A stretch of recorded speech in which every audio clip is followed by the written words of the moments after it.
Millions of Americans are sitting on one of the most powerful tax-free retirement accounts ever written into the U.S. tax code, and nearly all of them are using it completely wrong. No Roth IRA involved. Number 401. K required.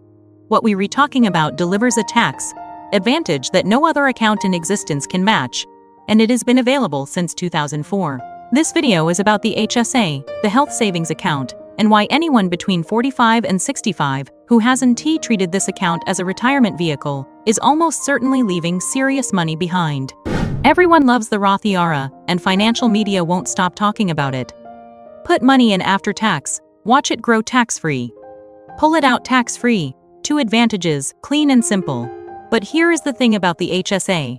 It does something the Roth simply cannot do, because it stacks 3 tax advantages at the same time. Contributions go in pre-tax, which means a deduction hits your tax return right now. Growth compounds without any tax drag. And withdrawals for qualified medical expenses come out completely tax-free on the other end. A deduction going in, 0 taxes on growth. 0 taxes coming out. The 401k can do that. The Roth can do that. And nothing else in the US tax code pulls all 3 off at once. What makes this stranger is how few people act on it. According to a 2023 Devenir research report, only 13% of HSA holders actually invest their funds in the market, which means 87% of account holders are parking that money in cash and spending it down, like a medical checking account. Total HSA assets across America reached roughly $116 billion by end of 2023, spread across about 36 million accounts. And yet, the average balance sat at just $4,300. People are draining these accounts almost as quickly as they fund them. And that behavioral gap is exactly where the opportunity lives. On the 8th of December 2003, President George W. Bush signed the Medicare Prescription Drug Improvement and Modernization Act. And buried inside that legislation was the creation of the HSA. Effective the 1st of January 2004, the account was designed as a medical savings tool, nothing more. Nobody in Washington set out to build the most tax-efficient retirement vehicle in the code. The triple advantage emerged from how the rules happened to stack, which is part of why so few people recognize what they're holding. To open and contribute to an HSA, enrollment in a high-deductible health plan is required. And in 2024, that means a deductible of at least $1,600 for individual coverage, or $3,200 for a family. The trade-off for accepting that higher deductible is lower premiums and the ability to contribute to the account. For 2024, those contribution limits land at $4,150 for individuals and $8,300 for families, rising to $4,300 and $8,550 in 2025, with an extra $1,000 available as a catch-up contribution for anyone 55 or older. Access to these plans has grown considerably. Kaiser Family Foundation's 2023 Employer Health Benefits survey found that 29% of covered workers were enrolled in an HDHP with a savings option in 2023, up from just 4% back in 2007. That upward trend means more people than ever have the door open. And for the 45 to -65 audience watching this, the question worth asking is whether your employer's plan qualifies and whether you've walked through it. Most people treat an HSA like a debit card for doctor's visits, and that single habit costs them years of compounding. What the IRS actually allows, and this comes directly from IRS publication 969, is a complete separation between when a medical expense occurs and when you reimburse yourself from the account. No deadline exists. Pay the bill out of pocket today, hold the receipt, leave the HSA invested, let it grow for a decade or 2, and then pull that reimbursement, tax-free in retirement. Every dollar paid out of pocket on medical costs becomes a dollar that stays invested inside the HSA, compounding in the background, while you build what some call an HSA receipt stack. A growing pile of tax-free withdrawals waiting for you later. The account effectively becomes a tax-free emergency fund, a tax-free investment vehicle, and a retirement account operating all at once. The numbers behind this matter. A family maxing out at $8,300 per year in 2024, invested in a stock index fund, averaging 7% annual returns, would accumulate approximately $430,000 over 20 years. And that projection carries no tax liability on the medical expense portion of withdrawals. That figure is a mathematical illustration rather than a guarantee, but it shows what a fully invested, consistently funded HSA can do when it is treated as a retirement account instead of a reimbursement account. Age 65 changes the HSA in a way that most account holders never learn about, and understanding this shift reframes the entire account. Medical withdrawals stay completely tax-free, same as always. But non-medical withdrawals stop triggering the 20% penalty and simply get taxed as ordinary income instead, which is exactly how a traditional IRA works. So in the scenario where you never need the HSA for medical costs, you still walk away with an account that behaves like a pre-tax retirement account.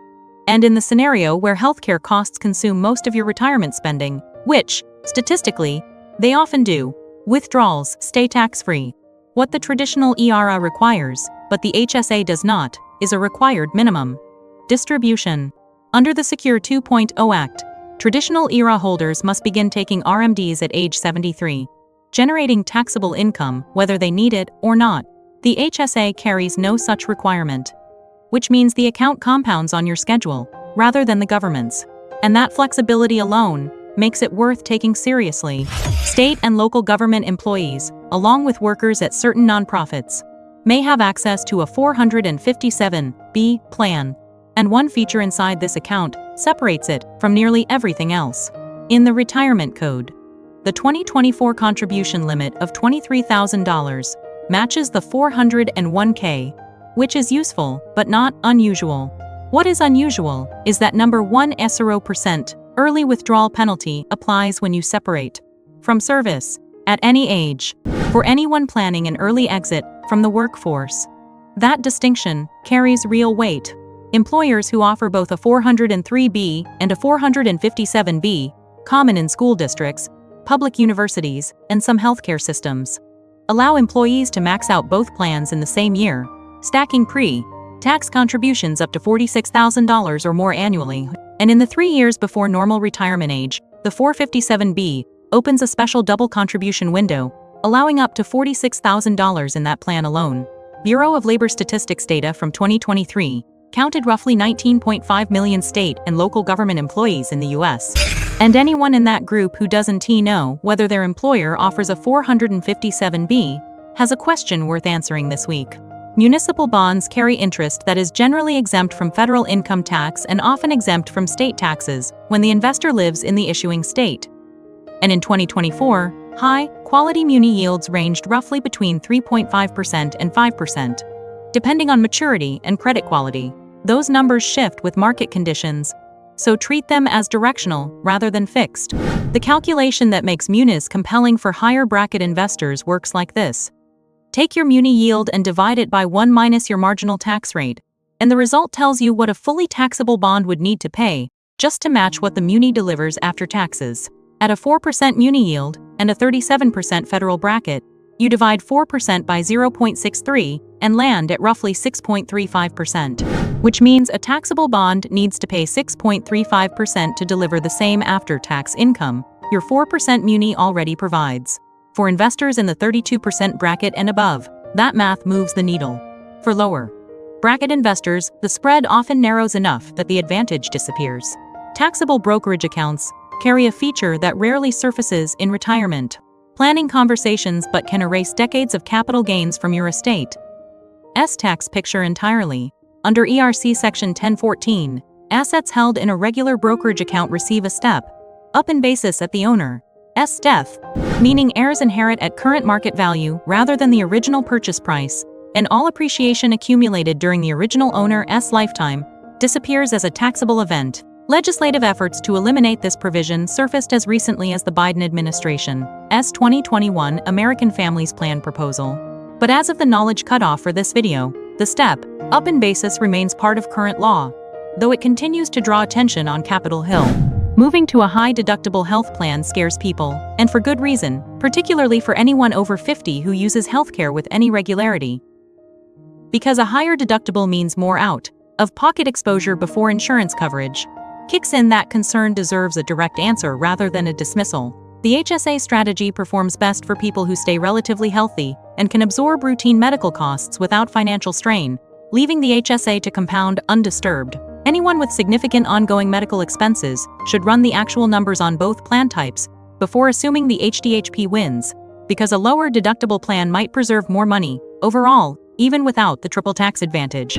Researchers at the Urban Brookings Tax Policy Center have also pointed out that many lower-income workers land in employer-sponsored plans that don't qualify for HSA contributions at all, often because union-negotiated coverage carries lower deductibles.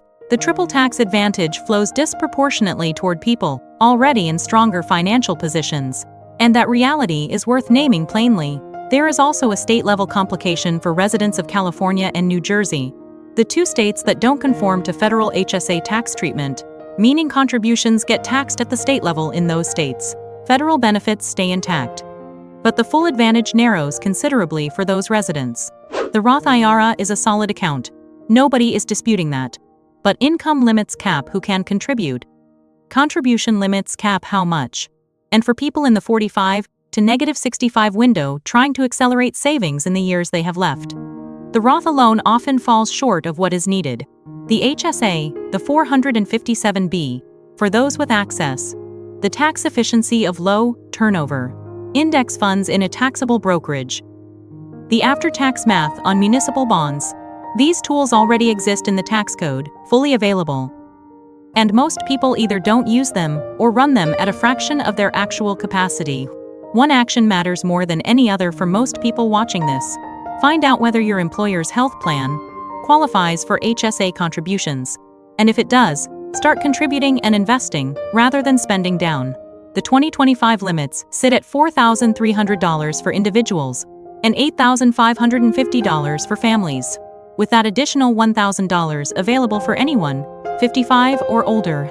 Fidelity, Lively, HSA Bank, and Health Equity all serve as HSA custodians with investment options, and Fidelity has been widely recognized for offering a broad investment menu with no account fees as of 2024 to 2025. A qualified tax or financial professional should be part of any real planning conversation, because individual circumstances change the math in ways a general video cannot account for. But the accounts are real, the rules are in the tax code, and the 1st of January, 2004 was a long time ago. The only question left is whether you start using this correctly now.